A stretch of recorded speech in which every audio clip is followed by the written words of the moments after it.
रामचंद्र भगवान की जय। तद अनंतर श्री राम जी ने विनती करके चारों ब्रह्मचारियों को विदा किया। वे मनचाही वस्तुएं अनन्य भक्ति पाकर लौटे। यमुना जी के पार उतरकर सब ने यमुना जी के जल में स्नान किया, जो श्री रामचंद्र जी के शरीर के समान ही श्याम रंग का था। यमुना जी के किनारे पर रहने वाले स्त्री पुरुष यह सुनकर कि निषाद के साथ दो परम सुंदर सुकुमार नवयुवक और एक परम सुंदर स्त्री आ रही है, सब अपना अपना काम भूल कर दौड़े और लक्ष्मण जी, श्री राम जी और सीता जी का सौंदर्य देखकर अपने भाग्य की बड़ाई करने लगे। उनके मन में परिचय जानने की बहुत सी लालसाएं भरी हैं, पर वे नाम गांव पूछते सकुचाते हैं। उन लोगों में जो वयोवृद्ध और चतुर थे, उन्होंने युक्ति से श्री रामचंद्र जी को पहचान लिया। उन्होंने सब कथा सब लोगों को सुनाई कि पिताजी की आज्ञा पाकर ये वन को चले हैं। यह सुनकर सब लोग दुखित हो पछता रहे हैं कि रानी और राजा ने अच्छा नहीं किया। उसी अवसर पर वहाँ एक तपस्वी आया, जो तेज का पुंज, छोटी अवस्था का और सुंदर था। उसकी गति कवि नहीं जानते, अथवा वह कवि था जो अपना परिचय नहीं देना चाहता। वह वैरागी के वेश में था और मन, वचन और कर्म से श्री रामचंद्र जी का प्रेमी था। इस तेज पुंज तापस के प्रसंग को कुछ टीकाकार क्षेपक मानते हैं और कुछ लोगों के देखने में यह अप्रासंगिक और ऊपर से जोड़ा भाषा जान भी पड़ता है, परंतु ये सभी प्राचीन कृतियों में है। गुसाई जी अलौकिक अनुभवी पुरुष थे। पता नहीं यहाँ इस प्रसंग के रखने में क्या रहस्य है, परंतु ये क्षेपक तो नहीं है। इस तपस को जब कभी अलखित गति कहते हैं, तब निश्चयपूर्वक कौन क्या कह सकता है। हमारी समझ से ये तापस या तो श्री हनुमान जी थे अथवा ध्यानस्थ तुलसीदास जी। अपने इष्टदेव को पहचान कर उसके नेत्रों में जल भर आया और शरीर पुलकित हो गया। वह दंड की भांति पृथ्वी पर गिर पड़ा। उसकी प्रेम विह्वल दशा का वर्णन नहीं किया जा सकता। श्री राम जी ने प्रेम पूर्वक पुलकित होकर उसको हृदय से लगा लिया। उसे इतना आनंद हुआ मानो कोई महादरिद्री मनुष्य पारस पा गया हो।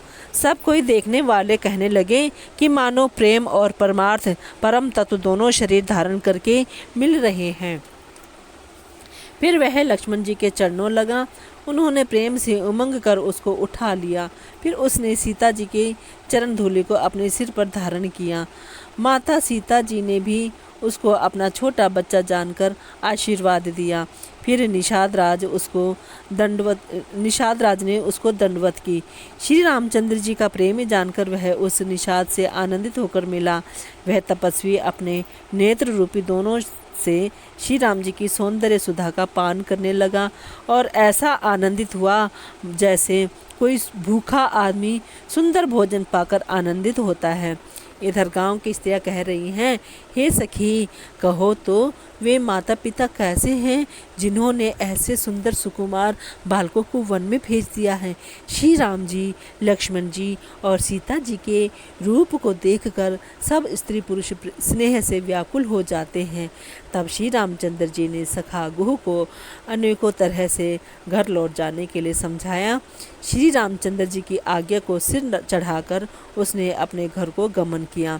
फिर सीता जी, श्री राम जी और लक्ष्मण जी ने हाथ जोड़कर यमुना जी को पुनः प्रणाम किया और सूर्य कन्या यमुना जी की बड़ाई करते हुए सीता जी सहित दोनों भाई प्रसन्नतापूर्वक आगे चले। रास्ते में जाते हुए उन्हें अनेकों यात्री मिलते हैं। वे दोनों या भाइयों को देखकर उनसे प्रेम पूर्वक कहते हैं कि तुम्हारे सब अंगों में राज चिन्ह देखकर हमारे हृदय में बड़ा सोच होता है। ऐसे राज के चिन्हों के होते हुए भी तुम लोग रास्ते में पैदल ही चल रहे हो। इससे हमारी समझ में आता है कि ज्योतिष शास्त्र झूठा ही है। भारी जंगल और बड़े बड़े पहाड़ों का दुर्गम रास्ता है जिस पर तुम्हारे साथ सुकुमारी स्त्री है। हाथी और सिंहों से भरा यह भयानक वन देखा तक नहीं जाता। यदि आज्ञा हो तो हम साथ चलें। आप जहाँ तक जाएंगे वहाँ तक पहुँचाकर फिर आपको प्रणाम करके हम लौट आवेंगे। इस प्रकार वे यात्री प्रेम वश पुलकित शरीर हो और नेत्रों में प्रेमाश्रुओं का जल भरकर पूछते हैं, किंतु कृपा के समुद्र श्री राम जी कोमल विनय युक्त वचन कहकर उन्हें लौटा देते हैं। जो गांव और पूर्वी रास्ते में बसे हैं, नागों और देवताओं के नगर उनको देखकर प्रशंसा पूर्वक ईर्ष्या करते और ललचाते हुए कहते हैं, वे किस पुण्यवान ने किस शुभ घड़ी में इनको बसाया था, जो आज ये इतने धन्य और पुण्य में तथा परम सुंदर हो रहे हैं। जहाँ जहाँ श्री रामचंद्र जी के चरण चले जाते हैं, उनके समान इंद्र की पूरी अमरावती भी नहीं है। रास्ते के समीप बसने वाले भी बड़े पुण्यात्मा हैं। स्वर्ग में रहने वाले देवता भी उनकी सराहना करते हैं। जो नेत्र भरकर सीता जी और लक्ष्मण जी सहित घनश्याम श्री राम जी के दर्शन करते हैं, जिन तालाबों और नदियों में श्री राम जी स्नान कर लेते हैं, देव सरोवर और देव नदियाँ भी उनकी बड़ाई करती हैं। जिस वृक्ष के नीचे प्रभु जा बैठते हैं, कल्प वृक्ष भी उसकी बड़ाई करते हैं। श्री रामचंद्र जी के चरण कमलों की रज का स्पर्श करके पृथ्वी अपना बड़ा सौभाग्य मानती है। रास्ते में बादल छाया करते हैं और देवता फूल बरसाते और सिहाते हैं। पर्वत, वन और पशु पक्षियों को देखते हुए श्री राम जी रास्ते में चले जा रहे हैं। सीता जी और लक्ष्मण जी सहित श्री रघुनाथ जी जब किसी गांव के पास जा निकलते हैं, तब उनका आना सुनते ही बालक, बूढ़े, स्त्री, पुरुष सब अपने घर और कामकाज को भूलकर तुरंत उन्हें देखने के लिए चल देते हैं। श्री राम, लक्ष्मण और सीता जी का रूप देखकर नेत्रों का परम फल पाकर वे सुखी होते हैं। दोनों भाइयों को देखकर सब प्रेमानंद में मगन हो गए। उनके नेत्रों में जल भर आया और शरीर पुलकित हो गए। उनकी दशा का वर्णन नहीं किया जा सकता, मानो दरिद्र ने चिंतामणि की ढेरी पा ली हो। वे एक एक को पुकार कर सीख देते हैं कि इसी क्षण नेत्रों का लाभ ले लो।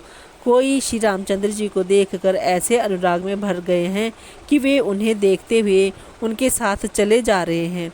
कोई नेत्र मार्ग से उनकी छवि को हृदय में लाकर शरीर, मन और श्रेष्ठ वाणी से शिथिल हो जाते हैं, अर्थात उनके शरीर, मन और वाणी का व्यवहार बंद हो जाता है। कोई बड़ की सुंदर छाया देखकर वहाँ नरम घास और पत्ते बिछाकर कहते हैं कि क्षण भर यहाँ बैठकर थकावट मिटा लीजिए, फिर चाहे अभी चले जाइए चाहे सवेरे। कोई घड़ा भरकर पानी ले आते हैं और कोमल वाणी से कहते हैं, नाथ आचमन तो कर लीजिए। उनके प्यारे वचन सुनकर और उनका अत्यंत प्रेम देखकर दयालु और परम सुशील श्री रामचंद्र जी ने मन में सीता जी को थकी हुई जानकर घड़ी भर बड़ की छाया में विश्राम किया। स्त्री पुरुष आनंदित होकर शोभा देखते हैं। अनुपम रूप ने उनके नेत्र और मनों को लुभा लिया है। सब लोग टकटकी लगाए श्री रामचंद्र जी के मुख चंद्र को चकोर की तरह तन्मय होकर देखते हुए चारों ओर सुशोभित हो रहे हैं। श्री राम जी का नवीन तमाल वृक्ष के रंग का श्याम शरीर अत्यंत शोभा दे रहा है, जिसे देखते ही करोड़ों कामदेवों के मन मोहित हो जाते हैं। बिजली के से रंग के लक्ष्मण जी बहुत ही भले मालूम होते हैं। वे नख से शिखा तक सुंदर हैं और मन को बहुत भाते हैं। दोनों मुनियों के वलकल आदि वस्त्र पहने हैं और कमर में तरकस कसे हुए हैं। कमल के समान हाथों में धनुष बाण शोभित हो रहे हैं। उनके सिरों पर सुंदर जटाओं के मुकुट हैं। वक्षस्थल, भुजा और नेत्र विशाल हैं और शरद पूर्णिमा के चंद्रमा के समान सुंदर मुखों पर पसीने की बूंदों का समूह शोभित हो रहा है।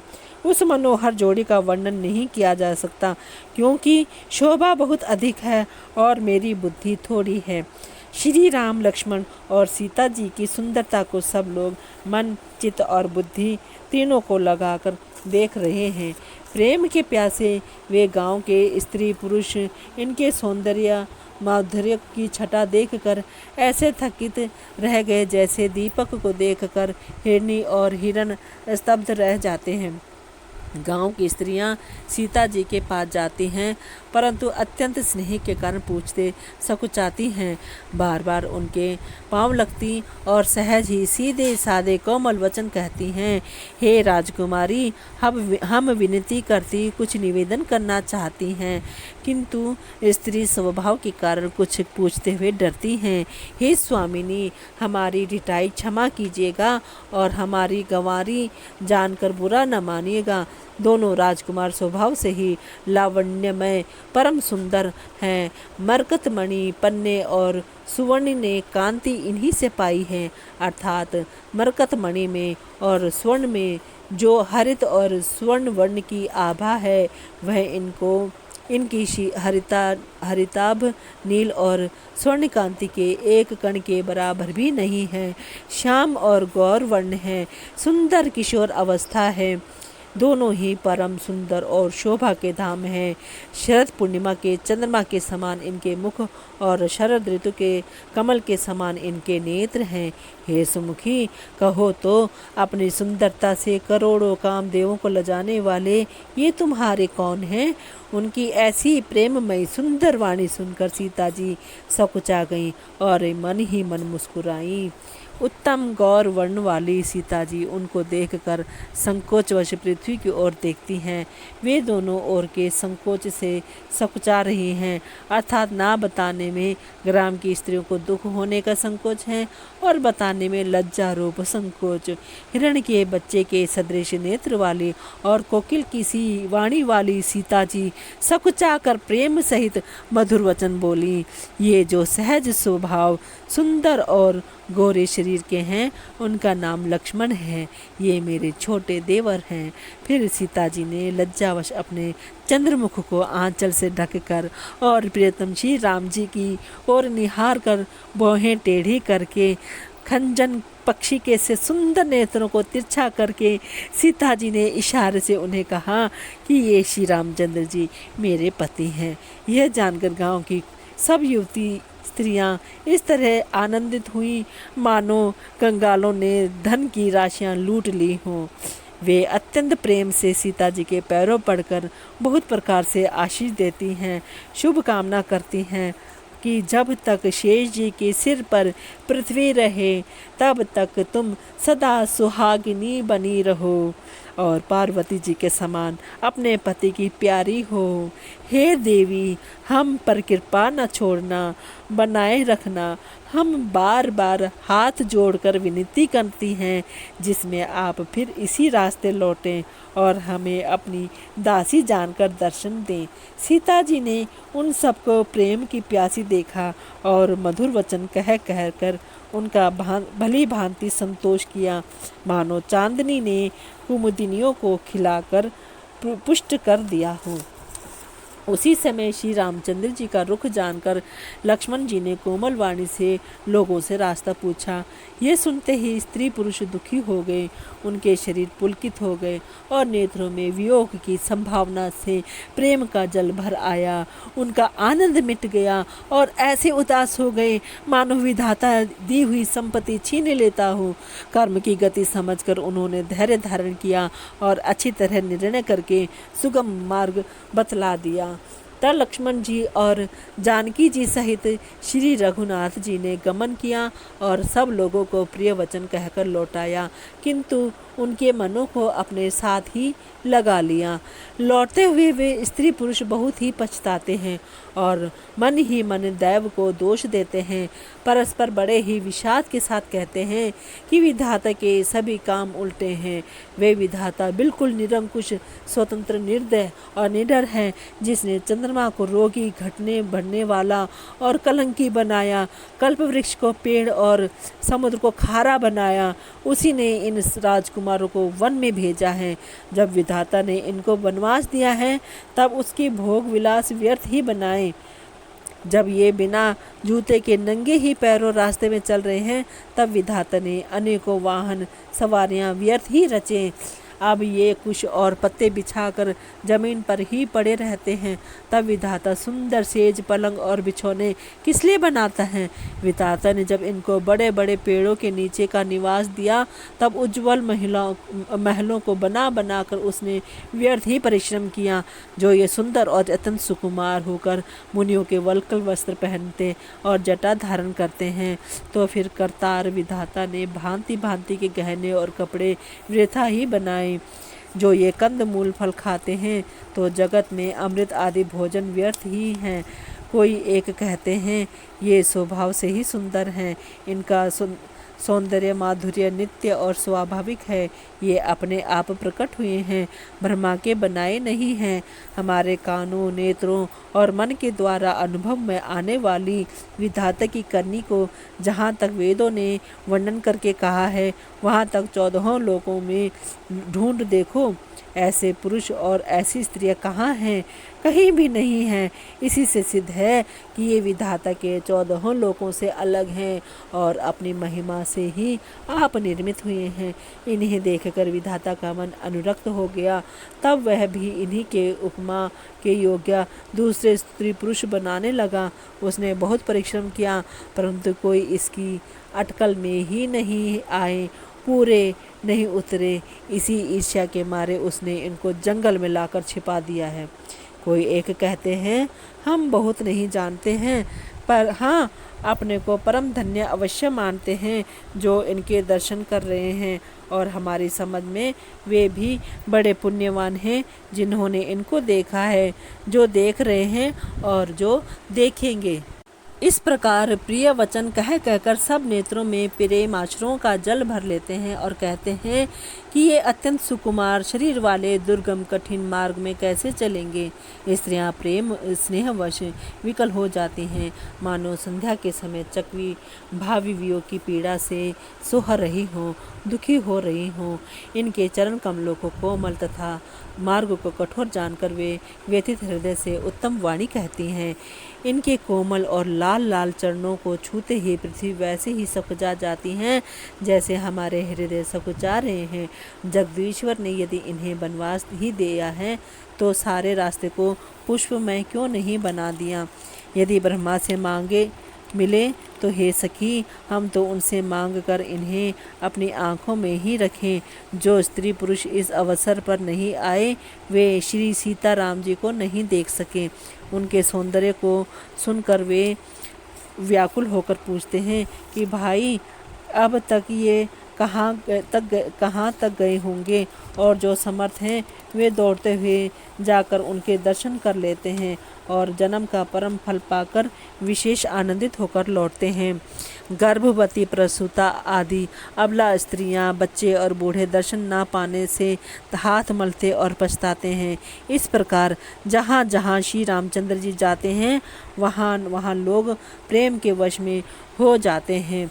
सूर्य कुल रूपी कुमुदनी के प्रफुल्लित करने वाले चंद्रमा स्वरूप श्री रामचंद्र जी के दर्शन कर गांव में ऐसा ही आनंद हो रहा है।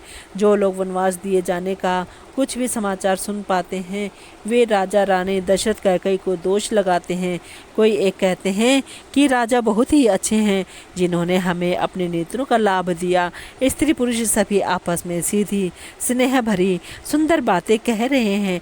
कहते हैं वे माता पिता धन्य हैं जिन्होंने इन्हें जन्म दिया, वे नगर धन्य है जहाँ से वे आए हैं, वह देश पर्वत वन और गांव धन्य है, और वही स्थान धन्य है जहाँ जहाँ ये जाते हैं। ब्रह्मा ने उसी को रचकर सुख पाया है जिसके ये श्री रामचंद्र जी सब प्रकार से स्नेही हैं। पथिक रूप श्री राम लक्ष्मण की सुंदर कथा सारे रास्ते और जंगल में छा गई है।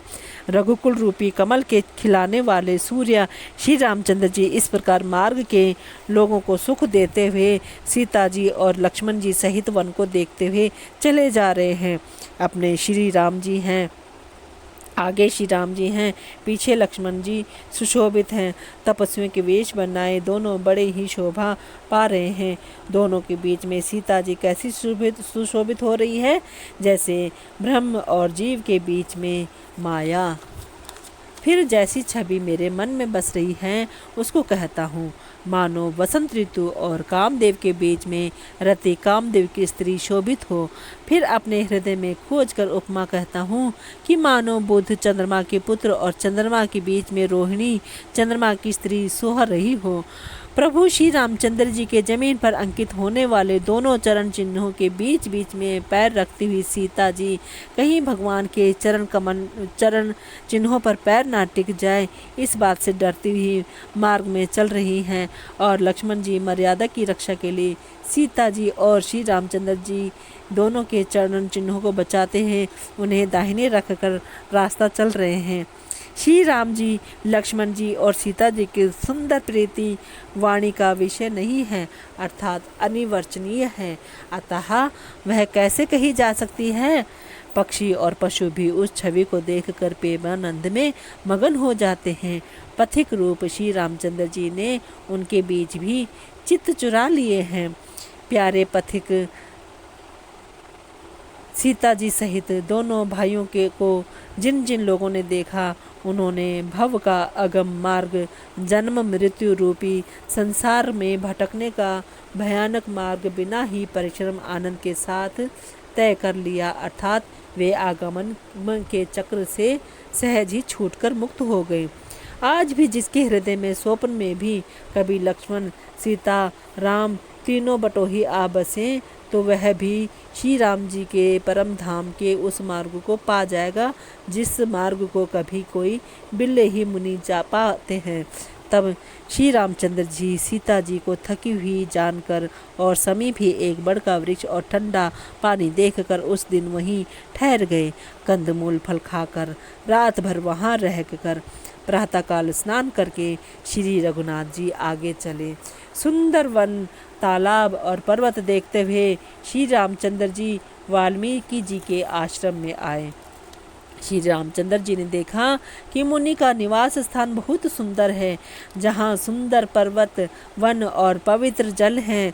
सरोवरों में कमल और वनों में वृक्ष फूल रहे हैं और मकरंद रस में मस्त हुए भंवरे सुंदर गुंजार कर रहे हैं। बहुत से पक्षी और पशु कोलाहल कर रहे हैं और वैर से रहित होकर प्रसन्न मन से विचर रहे हैं। पवित्र और सुंदर आश्रम को देखकर कमल नयन श्री रामचंद्र जी हर्षित हुए। रघुश्रेष्ठ श्री राम जी का आगमन सुनकर मुनि वाल्मीकि जी उन्हें लेने के लिए आगे आए। श्री रामचंद्र जी ने मुनि को दंडवत किया। विप्रश्रेष्ठ मुनि ने उन्हें आशीर्वाद दिया। श्री रामचंद्र जी की छवि देखकर मुनि के नेत्र शीतल हो गए। सम्मान पूर्वक मुनि उन्हें आश्रम में ले आए। श्रेष्ठ मुनि वाल्मीकि जी ने प्राण प्रिय अतिथियों को पाकर उनके लिए मधुर कंद मूल और फल मंगवाए। श्री सीता जी, लक्ष्मण जी और रामचंद्र जी ने फलों को खाया। तब मुनि ने उनको विश्राम करने के लिए सुंदर स्थान बतला दिए। मुनि श्री राम जी के पास बैठे हैं और उनकी मंगल मूर्ति को नेत्रों से देखकर वाल्मीकि जी के मन में बड़ा भारी आनंद हो रहा है। तब श्री रघुनाथ जी कमल सदृश हाथों को जोड़कर कानों को सुख देने वाले मधुर वचन बोले। हे मुनिनाथ, आप त्रिकालदर्शी हैं। संपूर्ण विश्व आपके लिए हथेली पर रखे हुए बेर के समान है। प्रभु श्री रामचंद्र जी ने ऐसा कहकर फिर जिस जिस प्रकार से रानी कैकेयी ने वनवास दिया वे सब कथा विस्तार से सुनाई और कहा, हे प्रभु, पिता की आज्ञा का पालन, माता का हित और भरत जैसे स्नेही एवं धर्मात्मा भाई का राजा होना और फिर मुझे आपके दर्शन होना, ये सब मेरे पुण्यों का प्रभाव है। हे मुनिराज, आपके चरणों का दर्शन करने से आज हमारे सब पुण्य सफल हो गए। हमें सारे पुण्यों का फल मिल गया। अब जहाँ आपकी आज्ञा हो और जहाँ कोई भी मुनि उद्वेग को प्राप्त ना हो, क्योंकि जिनसे मुनि और तपस्वी दुख पाते हैं वे राजा बिना अग्नि के ही अपने दुष्ट कर्मों से ही जलकर भस्म हो जाते हैं। ब्राह्मणों का संतोष सब मंगलों की जड़ है और भूदेव ब्राह्मणों का क्रोध करोड़ों कुलों को भस्म कर देता है। ऐसा हृदय में समझकर वह स्थान बतलाइए जहाँ मैं लक्ष्मण और सीता जी सहित जाऊं और वहाँ सुंदर पत्तों और घास की कुटी बनाकर हे दयालु कुछ समय निवास करूं। श्री राम जी की सहज ही सरल वाणी सुनकर ज्ञानी मुनि वाल्मीकि बोले, धन्य धन्य हे रघुकुल ध्वजा स्वरूप, आप ऐसा क्यों ना कहेंगे। आप सदैव वेद की मर्यादा का पालन करते हैं। हे राम, आप वेद की मर्यादा के रक्षक जगदीश्वर हैं और जानकी जी आपकी स्वरूप भूता माया है, जो कृपा के भंडार आपकी रुख पाकर जगत का सृजन पालन और संहार करती हैं, जो हजार मस्तक वाले सर्पों के स्वामी पृथ्वी को अपने सिर पर धारण करने वाले हैं, वही चराचर के स्वामी शेष जी लक्ष्मण हैं। देवताओं के कार्य के लिए आप राजा का शरीर धारण करके दुष्ट राक्षसों की सेना का नाश करने के लिए चले हैं। हे राम, आपका स्वरूप वाणी के अगोचर, बुद्धि से परे, अव्यक्त, अकथनीय और अपार है। वेद निरंतर उसका नेति नेति कहकर वर्णन करते हैं। हे राम, जगत दृश्य है, आप उसके देखने वाले हैं। आप ब्रह्मा, विष्णु और शंकर को भी नचाने वाले हैं। जब वे भी आपके मर्म को नहीं जानते, तब और कौन आपको जानने वाला है। वही आपको जानता है जिसे आप जना देते हैं, और जानते ही वह आपका ही स्वरूप बन जाता है। हे रघुनंदन, हे भक्तों के हृदय के शीतल करने वाले चंदन, आपकी ही कृपा से भक्त आपको जान पाते हैं। आपकी देह चिदानंदमय है। यह प्रकृति जन्य पंच महाभूतों की बनी हुई कर्म बंधन युक्त त्रिदेह विशिष्ट माहिक नहीं है, और उत्पत्ति, नाश, बुद्धि, वृद्धि, क्षय आदि सब विकारों से रहित है। इस रहस्य को अधिकारी पुरुष ही जानते हैं। आपने देवता और संतों के कार्य के लिए दिव्य नर नारी धारण किया है, दिव्य नर शरीर धारण किया है, और प्रकृति के तत्वों से निर्मित देह वाले साधारण राजाओं की तरह से कहते और करते हैं। हे राम, आपके चरणों को देख और सुनकर मूर्ख लोग तो मोह को प्राप्त होते हैं और ज्ञानी जन सुखी होते हैं। आप जो कुछ कहते करते हैं वह सब सत्य ही है, क्योंकि जैसा स्वांग भरे वैसा ही नाचना भी तो चाहिए।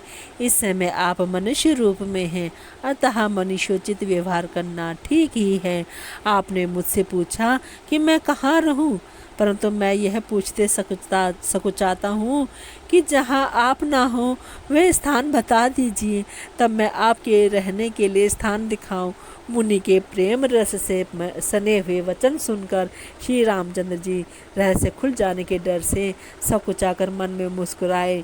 वाल्मीकि जी हंसकर फिर अमृत रस में डुबोई हुई मीठी वाणी बोले, हे राम जी सुनिए, अब मैं वे स्थान बताता हूँ जहाँ आप सीता जी और लक्ष्मण जी समेत निवास करिए, जिनके कारण समुद्र की भांति आपकी सुंदर कथा रूपी अनेकों सुंदर नदियों से निरंतर भरते रहते हैं, परंतु कभी पूरे तृप्त नहीं होते। उनके हृदय आपके लिए सुंदर घर हैं, और जिन्होंने अपने नेत्रों को चातक बना रखा है, जो आपके दर्शन रूपी मेघ के लिए सदा लालयित रहते हैं, तथा जो भारी भारी नदियों, समुद्रों और झीलों का निरादर करते हैं, और आपके सौंदर्य रूपी मेघ के एक बूंद जल से सुखी हो जाते हैं। अर्थात आपके दिव्य सच्चिदानंदमय स्वरूप के किसी एक अंक की जरा सी भी झांकी के सामने स्थूल, सूक्ष्म और कारण तीनों जगत के अर्थात पृथ्वी, स्वर्ग और ब्रह्मलोक तक के सौंदर्य का तिरस्कार करते हैं। हे रघुनाथ जी, उन लोगों के हृदय रूपी सुखदायी भवनों में आप भाई लक्ष्मण जी और सीता जी सहित निवास कीजिए।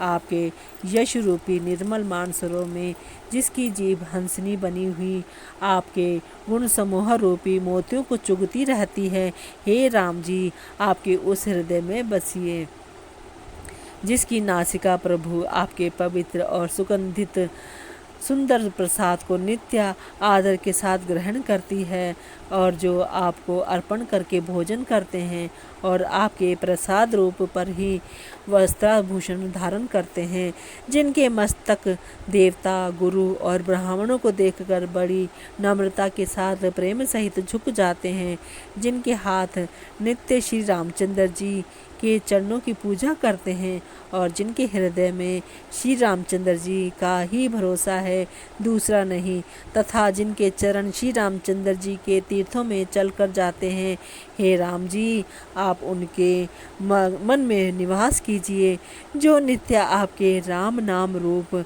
मंत्र राज को जपते हैं और परिवार सहित आपकी पूजा करते हैं, जो अनेकों प्रकार से तर्पण और हवन करते हैं तथा ब्राह्मणों को भोजन कराकर बहुत दान देते हैं, तथा जो गुरु को हृदय में आपसे भी अधिक बड़ा जानकर स्वभाव से सम्मान करके उनकी सेवा करते हैं, और ये सब कर्म करके सबका एकमात्र यही फल मांगते हैं कि श्री रामचंद्र जी के चरणों में हमारी प्रीति हो। उन लोगों के मन रूपी मंदिरों में सीता जी और रघुकुल को आनंदित करने वाले आप दोनों बसिए, जिनके ना तो काम, क्रोध, मद, अभिमान और मोह है, न लोभ है, न क्षोभ है, न राग है, न द्वेष है, और न कपट, दंभ और माया ही है। हे रघुराज, आप उनके हृदय में निवास कीजिए, जो सबके प्रिय और सबका हित करने वाले हैं, जिनके दुख और सुख तथा प्रशंसा, बड़ाई और गाली समान हैं, जो विचार कर सत्य और प्रिय वचन बोलते हैं, और जो जागते सोते आपकी ही शरण हैं, और आपको छोड़कर जिनके दूसरी कोई गति नहीं है, आश्रय नहीं है। हे राम जी, आप उनके मन में बसिए, जो पराई स्त्री को जन्म देने वाली माता के समान जानते हैं, और पराया धन जिन्हें विष से भी भारी विष है, जो दूसरे की संपत्ति देखकर हर्षित होते हैं और दूसरे की विपत्ति देखकर विशेष रूप से दुखी होते हैं। और हे राम जी, जिन्हें आप प्राणों के समान प्यारे हैं, उनके मन आपके रहने योग्य शुभ भवन है। हे तात, जिनके स्वामी, सखा, पिता, माता और गुरु सब कुछ आप ही हैं, उनके मन रूपी मंदिर में सीता सहित आप दोनों भाई निवास कीजिए, जो अवगुणों को छोड़कर सबके गुणों को ग्रहण करते हैं, ब्राह्मण और गौ के लिए संकट सहते हैं, नीति निपुणता में जिनकी जगत में मर्यादा है, उनका सुंदर मन आपका घर है, जो गुणों को आपका और दोषों को अपना समझता है, जिसे सब प्रकार से आपका ही भरोसा है, और राम भक्त जिसे प्यारे लगते हैं, उसके हृदय में आप सीता सहित निवास कीजिए। जाति, पांति, धन, धर्म, बड़ाई, प्यारा परिवार और सुख देने वाला घर सबको छोड़कर जो केवल आपको ही हृदय में धारण किए रहता है, हे रघुनाथ जी, आप उसके हृदय में रहिए। स्वर्ग, नरक और मोक्ष जिसकी दृष्टि में समान है, क्योंकि वह जहाँ जहाँ सब जगह केवल धनुष बाण धारण किए आपको ही देखता है, और जो कर्म से, वचन से और मन से आपका दास है, हे राम जी, आप उसके हृदय में डेरा कीजिए, जिसको कभी कुछ भी नहीं चाहिए और जिसका आपसे स्वाभाविक प्रेम है। आप उसके मन में निरंतर निवास कीजिए, वह आपका अपना घर है। इस प्रकार मुनि श्रेष्ठ वाल्मीकि जी ने श्री रामचंद्र जी को घर दिखाए। उनके प्रेम पूर्ण वचन श्री राम जी के मन को अच्छे लगे। फिर मुनि ने कहा, हे सूर्यकुल के स्वामी, सुनिए, अब मैं इस समय के लिए सुखदायक आश्रम कहता हूँ, निवास स्थान बतलाता हूँ। आप चित्रकूट पर्वत पर निवास कीजिए, वहाँ आपके लिए सब प्रकार की सुविधा है। सुहावना पर्वत है और सुंदर वन है, वह हाथी, सिंह, हिरण और पक्षियों का विहार स्थल है। वहाँ पवित्र नदी है, जिसकी पुराणों ने प्रशंसा की है और जिसको अत्रि ऋषि की पत्नी अनसुईया जी अपने तपोबल से लाई थी। वे गंगा जी की धारा है, उसका मंदाकिनी नाम है। वे सब पाप रूपी बालकों को खा डालने के लिए डाकिनी है। अत्रि आदि बहुत से श्रेष्ठ मुनि वहाँ निवास करते हैं, जो योग जप और तप करते हुए शरीर को कसते हैं। हे राम जी, चलिए सबके परिश्रम को सफल कीजिए और पर्वत श्रेष्ठ चित्रकूट को भी गौरव दीजिए। महामुनि वाल्मीकि जी ने चित्रकूट की अपरिमित महिमा बखान कर कही। तब सीता जी सहित दोनों भाइयों ने आकर श्रेष्ठ नदी मंदाकिनी में स्नान किया। श्री रामचंद्र जी ने कहा, लक्ष्मण, बड़ा अच्छा घाट है, अब यहीं कहीं ठहरने की व्यवस्था करो। तब लक्ष्मण जी ने पयस्विनी नदी के उत्तर के ऊंचे किनारे को देखा और कहा कि इसके चारों ओर धनुष के जैसा एक नाला फिरा हुआ है। नदी मंदाकिनी उस धनुष की परपंचा डोरी है और शम दम दान और बाण है। कलियुग के समस्त पाप उसके अनेकों हिंसक पशु रूप निशाने हैं। चित्रकूट ही मानो अचल शिकारी है, जिसका निशाना कभी चूकता नहीं और जो सामने से मारता है। ऐसा कहकर लक्ष्मण जी ने स्थान दिखलाया। स्थान को देखकर श्री रामचंद्र जी ने सुख पाया। जब देवताओं ने जाना कि श्री रामचंद्र जी का मन यहाँ रम गया, तब वे देवताओं के प्रधान थवई मकान बनाने वाले विश्वकर्मा को साथ लेकर चले। सब देवता कोल भीलों के वेश में आए और उन्होंने दिव्य पत्तों और घासों के सुंदर घर बना दिए। 2 ऐसी सुंदर कुटियां बनाई जिनका वर्णन नहीं हो सकता। उनमें एक बड़ी सुंदर छोटी सी थी और दूसरी बड़ी थी। लक्ष्मण जी और जानकी जी सहित प्रभु श्री रामचंद्र जी सुंदर घास पत्तों के घर में शोभायमान हैं, मानो कामदेव मुनि का वेश धारण करके पत्नी रति और वसंत ऋतु के साथ सुशोभित हो। बोलो सियावर रामचंद्र भगवान की जय।